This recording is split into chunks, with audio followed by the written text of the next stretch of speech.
Take a girl and a guy, and they fall madly in love and form a family. Sprinkle in some counseling degrees and a doctorate, a dream of transforming relationships as we know it. And 20 years later, we give you power couple Dr. Ray and Jean Ketkodian. And this is their podcast, Couples Synergy.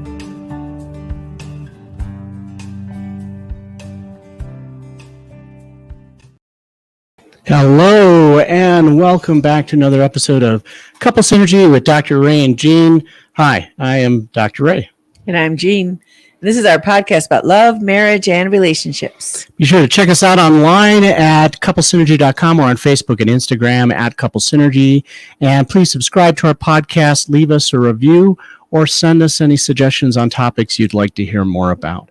And now on to Couple Synergy, an in-depth look at love, marriage, and relationships, where we bring you our experience helping thousands of couples transform their relationships for over 25 years. You know, everyone says you should work on your relationship, but nobody teaches us how. So we've created this podcast to teach people what they can do to create the relationship they've always dreamed of with the partner they fell in love with. Just as a reminder for those of you listening to our podcast, wherever you listen to podcasts, this is also a live podcast that is done every Monday at 6 p.m. Central Time. And you join us if you want to ask questions or just show up and say hi. We love saying hi to people who are our listeners or viewers of our podcast. The podcast also is live on YouTube. It's also live on Twitter and LinkedIn as well. So a lot of places that you guys can access this podcast and also interact with us directly. So today we are talking about sexless marriage, which is a huge issue. It's a huge problem and a lot more of an issue than people really realize. I just, when we were talking about doing this topic, this song just came to my mind because in the 80s, I think this is the 80s, it was a really big song, right? Let's talk about sex. Well, they were talking back then because nobody was talking about it and people were getting sick. Yeah. And so, since then, there has been quite an evolution or de-evolution of intimacy and sex within marriage, to the point that there are times that we will meet with couples who will report that they haven't had sex in years. Many years. I think the longest time that we have heard has been 11 years. A sexless marriage is defined as a couple who has not had sex for 1 year. Right. And a low sex marriage is a couple who has had sex less than 10 times. Less than 10 times a year. Right. And, I think that we can't really talk about a sexless marriage or a low sex marriage without talking about all of the factors that are involved in that, because we see that sex and money as a barometer of the health of the relationship. And the health of the individual person. For sure. If you think about a baby and this baby's never touched, how sad, how lonely. Yeah. We're no different. And the first person we stop touching is typically our partner. And we'll still hug our friends and we'll still take care of our kids, but our partner will shy away from because it's more vulnerable. And we live in this strange time where in 10 seconds, you could see hundreds of naked people just by picking up your phone. And sometimes without even trying, you could be exposed to that. Yeah. And that can hijack you on a physical level. It's physically stimulating, but mentally it puts you in shock, puts you in fight or flight, which does not lend to intimacy with another human being. And then emotionally, it shuts you down. So we are flooded with this overexposure, literal overexposure in our society.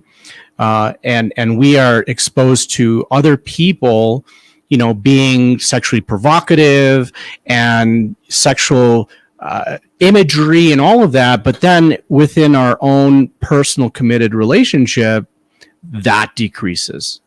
And they coincide with each other. Yeah. I think it would be interesting. I've never seen any statistics on this to see if people who let it all hang out are actually not having very much sex. Yeah, that would be and interesting. People who are more modest are probably having more sex. But what it does to us to have a sexless marriage, to be in a relationship where we're not having affection, when we're not having intimacy, it leads to depression, anxiety, and actually low self-esteem. Mm-hmm. Your self-esteem is like, what my person doesn't notice me, they don't care to be around me, they don't want to feel me, they don't want me touching them. And there's a great rejection that happens when we say no to sex with our partner. Not that you should be a sex slave to your partner either, but if so much time is passing and there's no intimacy and you've gotten to the place where you almost can't tolerate it, yeah, it is probably one of the cruelest ways to live in the world. Yeah, and I think one of the mistakes that a lot of therapists out there do is that they prescribe or recommend that the couple just put sex on the calendar, right? And make it into something that is consistent, right? So just, if you're not having sex, then you should just do it, right? And that is not the case, from our perspective at all. Really, what we want to ask is the why, right? Where is that coming from? What's it attached to? What's it bringing up within a relationship? Because most often it is connected to shame. Yeah. And I would say those things change over the course of a relationship. And so if you're not talking about, we do this exercise, open, close them, to talk about, when your partner does a certain behavior, does it make you feel more open and connected and bonded and like sharing with them, or does it close you down? And, when you're in the early stages of a relationship and you have kids and life is busy, there may not be as much time for the cuddling on the couch or the walks together or the talking about things, but there may be other touch points that are different, but then that might not be tolerable later in life. But I think people really don't know themselves. And I think when we're early in a relationship, we go, what's wrong with me? Yeah. Where did my sex drive go? Am I not attracted to my partner? My kid's been hanging on me all day. I'm overwhelmed with touch. We've heard all those kind of things. Or even worse, just minimizing it to physical issues. Right. My hormones are off, or maybe I need to take a pill or something in order to build that intimacy, or that spark back up. And that's not necessarily the case. It's just treating a symptom, right? And not really looking at the deeper problem that it's connected to. Yeah, there's nothing sexy about spending your day doing whatever it is you do, working, taking care of kids, paying bills, and then jumping into bed and having sex. Yeah, it's too big of a swoop. Yeah. Our minds can't catch up, even if our bodies can, and that might work for, certain points of your relationship.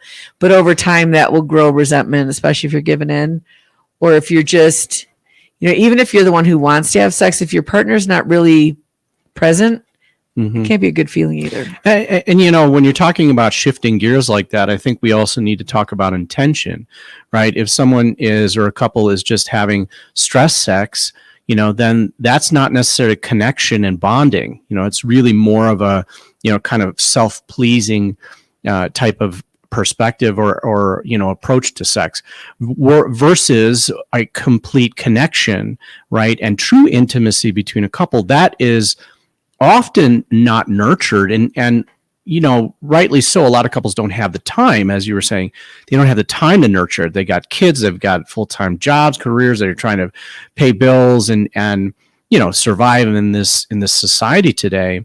And so who has the time to really just put in that nurture and put in that investment? If you are finding time to go on vacation with your partner and on vacation you're having some good sex, that tells you your life's pretty overwhelmed, when you're not on vacation. But it does tell you there's still a good connection, intimacy in your relationship when you do devote the time and energy towards it. And, there's a really interesting kind of narrative in our world about what can I get? What do I need? How is my partner letting me down? My needs are not being met. as opposed to how much am I investing? What am I giving? What am I doing to help my partner feel less stress? What am I doing to help my partner feel like I'm thinking about them and care about them? And the difference between those two things is one you have control over and one you don't. And the one that you don't have control over is what you're receiving. And the world's kind of taught us to be focused on that, to be focused on what can I get? What can I get? Right. Yeah. You need to meet my needs. Mhm. Right. Versus, giving is what you have control over. Right. You have control over whether you're going to give or whether you're going to give in. And, the opposite of that is receiving or taking. And that's really, you can really clarify as far as the quality of your intimacy and quality of your sex life based on just those two comparisons, right? Are you giving and is your partner receiving, or are you just giving in and your partner is taking, right? And that's really going to clarify the intention behind your sexual connection. And the really cool thing is, if you're doing it right, you both win. And if you're doing it wrong, you both lose. And you can feel it. You can feel the difference between I'm going to choose to show up and give to my partner, and I'm not going to be worried about what I get back. Mm-hmm. And you feel a fullness just in the giving, as opposed to, could you do this song and dance routine for me? Can you blah, blah, blah, blah, blah. And then both of you feel this like force and this letdown, and it's not a great feeling at all. No. In fact, most often it's going to result in the feeling of guilt. Yeah. It's not going to be complete, true mutual satisfaction. Someone's going to feel guilty. Mm-hmm. And so much happens with our intimacy long before we get to bed. And if there isn't touch points during the day, if you're not saying, hey, how's your day going, through a text, through a call, if when you walk past your partner in the house, you're not reaching out and touching them in some way, you guys are starting at zero, absolutely ground zero. And, it's like if you were super stressed out, maybe you just had a really busy meeting and there's problems, and then you're worried because your kids have some issue you're not tending to, and now try to go get a massage. Oh, your brain is going to be all like that, right? And even if you can settle down, it's going to take some time. And we're trying to go from that level of stress to having sex without any of the in-between stuff, which is work. There was a sex therapist that we interviewed on the show, and she said, this couple comes in and they're like, how often are you having sex? They're like, once every 6 weeks or so. And, and then she asked him, how often would you like to? And the husband was like, once a week.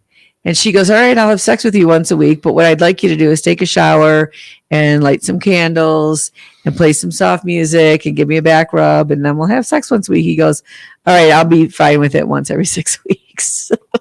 He just didn't want to go through the effort. Right. Yeah. So that's where he is just taking and not giving, right? Or not just receiving and giving and receiving. That's, mutual satisfaction there versus giving in and taking. And, it's amazing to think about just how much effort and how much investment it really does take to have that connection with your partner. Is it going to happen all the time? Is it going to happen every single time you have sex? No, it's not. It absolutely is not, right?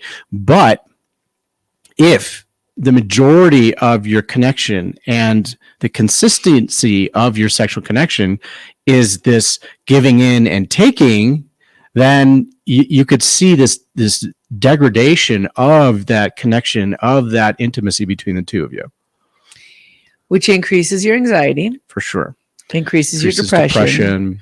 Decreases your feelings of self-worth, connection, and belonging.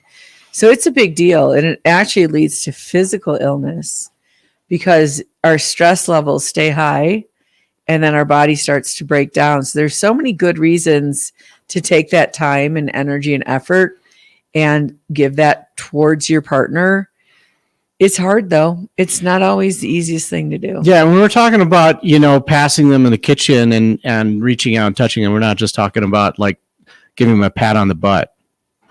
No, that's not That's the usually same a close thing. It's a close for women. I think guys might like it better. Well, I just remember when we did our enhancement weekend, well, where we were teaching that technique of open close them, right?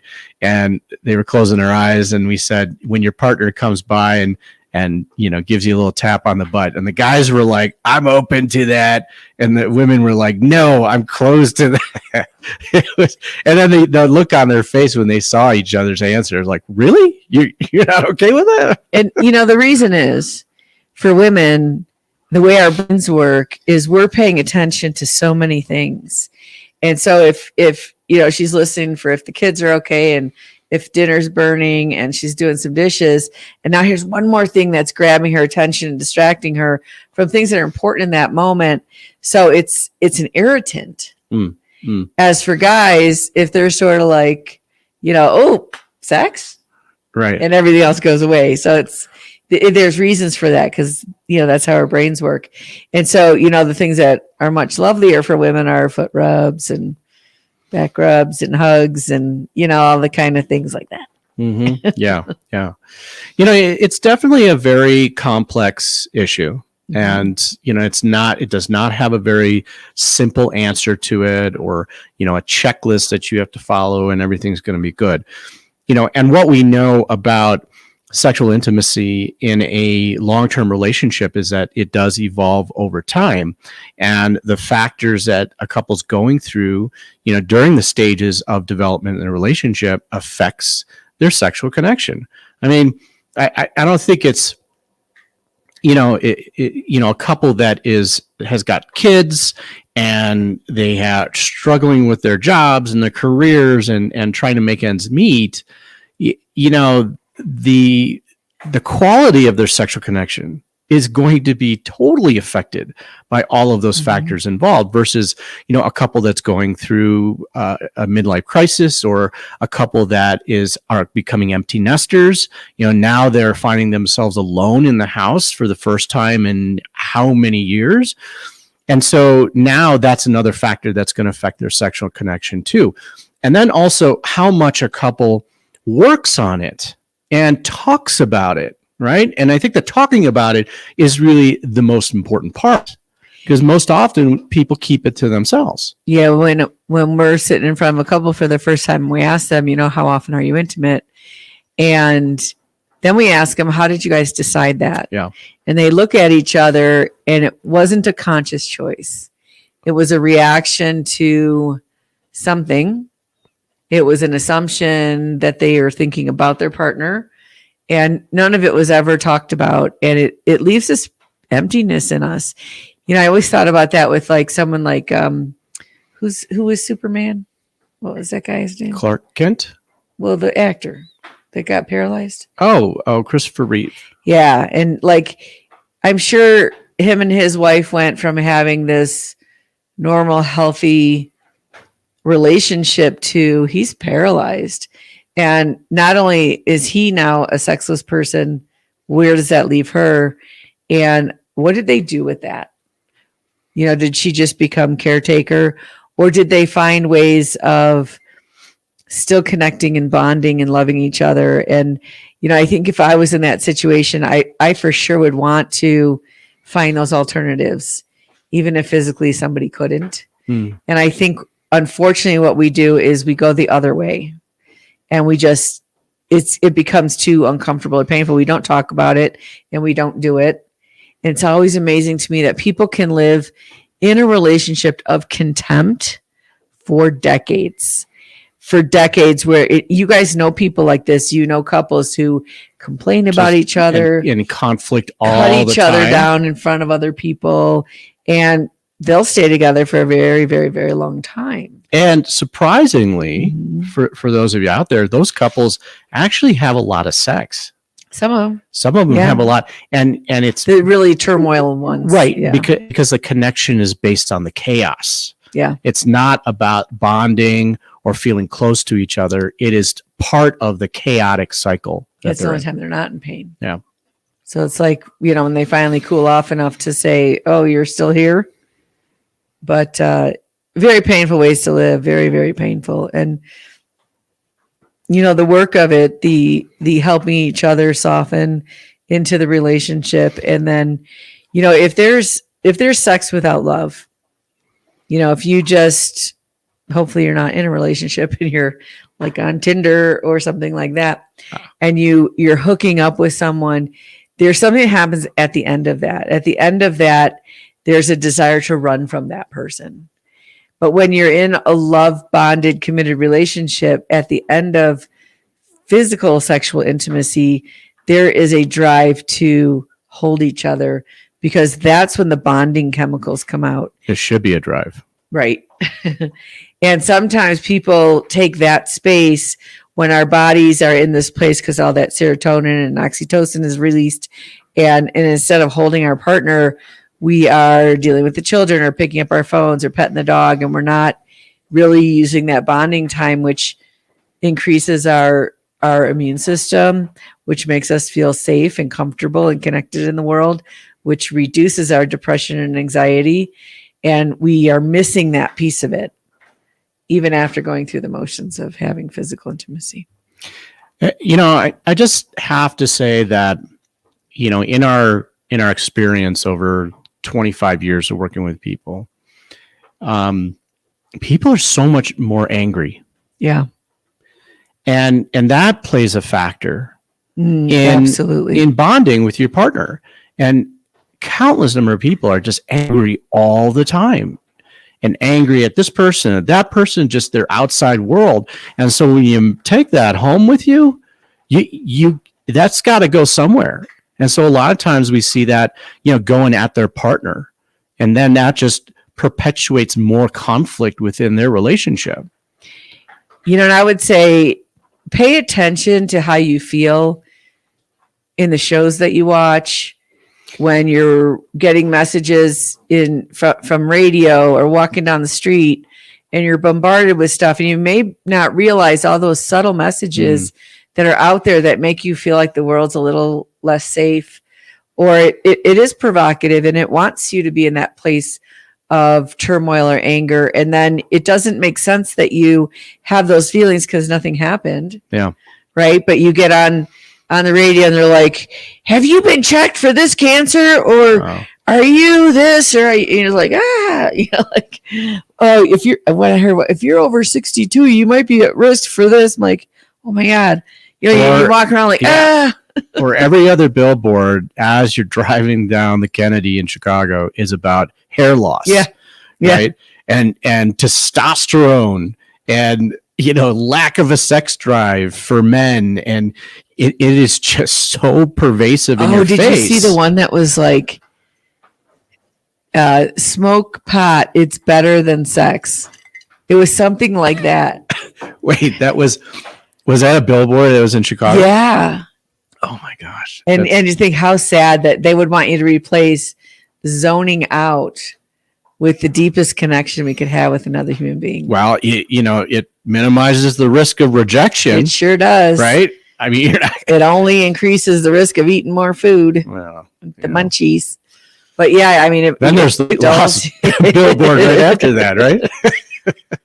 Yeah, it's the other thing that we're doing less of, ourselves included, is exercise and meditation. And both of those things help balance our hormones and keep us healthy, so we have the energy and the drive to want to be sexually active with our partner.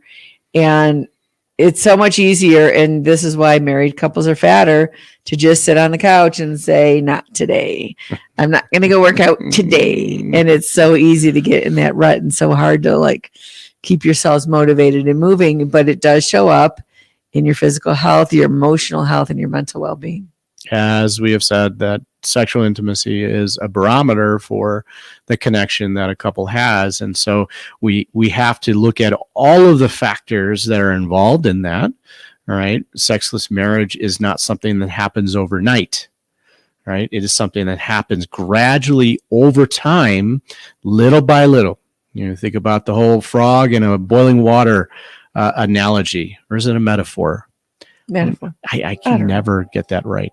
But think of that as in regards to the connection that a couple has. There's also, it's not very bonding and connecting if you're slighting your partner all the time. And we slight each other quite a bit. And it's often has to do with not sharing information because we'd rather sit on our phones or talking to other people and not sharing those things with our partner. And those can be another like kind of low grade push away from intimacy that you might not even be aware of. It's not a good feeling as someone's partner to find out things that you just didn't choose to share with them. Well, you think about being out with a friend and, you're talking to them and then they pick up their phone and they're sitting there looking at stuff on their phone. Immediately you feel just totally rejected and cut off. And you're like, what do I do? Do I just sit here and wait for them? Do I say anything? Do I pick up my own phone? And so that is just in a friendship, right? Interaction. So think about Which I think we're more likely to do in a friendship. To not do that. Right, because we're being more considerate about the person we're talking to. But now you think about in your committed partnership, how often are you doing that to each other? How often are you like slighting each other and paying attention to other things and making your partner feel less important? The same thing is true if you had someone over to your home. You'd greet them at the door. You'd hug them hello. You would walk them to the door, hug them goodbye. But often when our partner comes home, there's no acknowledgement that either one of you even knows the other one is there. So there's so many little ways we slight each other that really lead to that distrust and that contempt over time. And nobody really talks about it because it always seems like, well, you're being so sensitive. But you know what? If you want to have a healthy sex life, you need to be sensitive. That's all there is to it. And there's so much in this world that desensitizes us. And so, think about that. Think about how sensitive are you and see that as not a weakness, but a strength that you're paying attention. You're paying attention to who's in your home and where your partner is. And if you care about them and letting them know that, and that increase of sensitivity makes you more open to the touch. It makes you more open to the conversations. It ultimately makes you feel more connected. Well, we want to thank all of you for joining us today on Couple Synergy on this topic of sexless marriage, which is a very important one. Our passion is helping couples and people have happy and healthy relationships. And this podcast gives us a fun way of bringing our knowledge and expertise to you, our listeners. For all of you listening or watching us online, please let us know how you enjoy the show. If you have any questions, comments, or topic suggestions, please email us at contact@couplesynergy.com. For more information about Couple Synergy and our programs such as Relationship 101, the home study course, which you can do at home as a couple, the Couples Relationship Enhancement Weekend, and our premier coaching program called Couple to Couple, look us up online at couplesynergy.com. And if you know someone who could benefit from this episode, please download it and share it. And thank you for listening. Until next time, synergize your life and synergize your love. You have been listening to Couple Synergy with Dr. Ray and Jean Ketkodian. Couple Synergy was recorded, edited, and produced by Dr. Ray and Jean Ketkodian. Voiceover and music entitled Breathe and Let Go was recorded and composed by Gina Gonzalez.